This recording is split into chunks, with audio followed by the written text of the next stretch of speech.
Day 10, Sunday, 10th of May.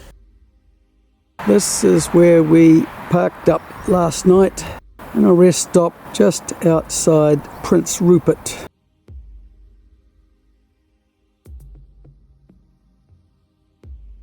This morning, as we were leaving Prince Rupert, we saw the turn-off to Port Edward and the North Pacific Cannery. We wanted to visit the cannery yesterday but decided against it when it was so wet. So we took a detour, arriving 1 hour before opening time. Whoa, bouncy road. Yeah. Sorry about that. Look at this. Doesn't look bouncy. Heading on up the road a little, we went slow because the road was extremely undulating. We literally went to the end of the road where there was an old, disused and dilapidated wharf. This is the old Port Edward and their guard dogs. On the way back, we stopped at a pull-off where Larry put the drone up. He sent it over the Pacific Cannery.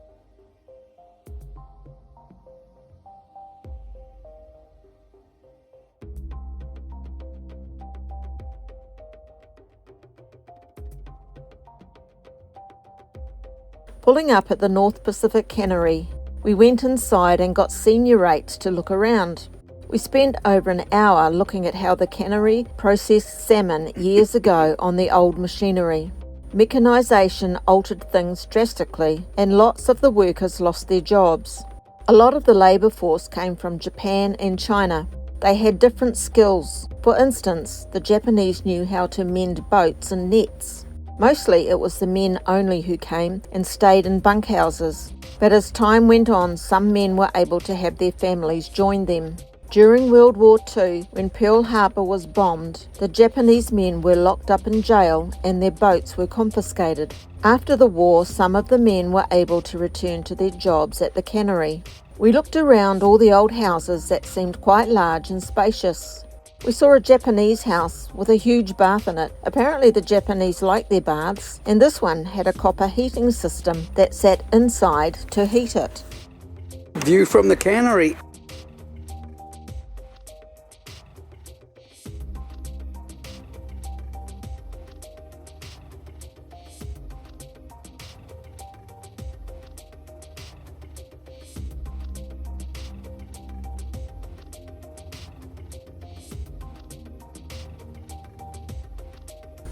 When we left the cannery, we decided to head back to Prince Rupert to see what we missed yesterday. We drove down to Cow Bay, and there was a Ruby Princess cruise ship docked. There were heaps of tourists wandering around and plenty of them to look out for. We drove down to the wharf and then headed back towards Kitwanga. Here we are in a car park at the waterfront, Prince Rupert. Trains come in here. And we can see big ships must get loaded here.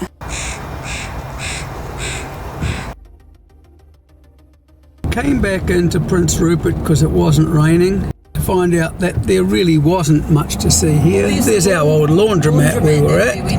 Yep. There is a Tim Hortons over there, and we have promised ourselves that we need to go in and try a Tim Hortons while we're here at some stage. Do you think we've got cones in New Zealand? Look at the size of these cones here. Although there didn't seem to be a lot for us to see in Prince Rupert, we're glad we went, especially because on the drive out from Prince Rupert, we had a view which we hadn't seen on the way in. That's because of all the rain, so it was worth it.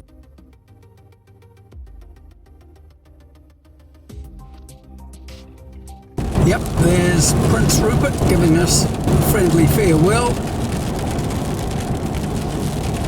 Coming out of Prince Rupert, and we've still got how many k's to go to get to Kitwanga? 206. 206 k's to go. And as you can see,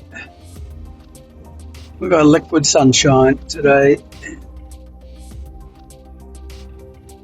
quite cool, these rest areas. Plenty of rubbish bins. This would have amazing views if it wasn't for the low cloud and rain. This is the Skeena River working its way down to Prince Rupert. Then Centenary Park in Kitwanga is our campsite for the night. It's right next to the Fresh Mart store. It's much like a provincial park campsite in that each campsite has a fire pit and a table and bench seats and is set out nicely amongst trees. It is a local project and you only need to give a donation for your stay, but they do ask that you limit your stays to no more than 3 nights, and that's okay for us because we'll be moving on tomorrow. We need to read another chapter of our book which we bought in New Hazelton, which is The Pinkerton's Hunt for Simon Gunnanoot.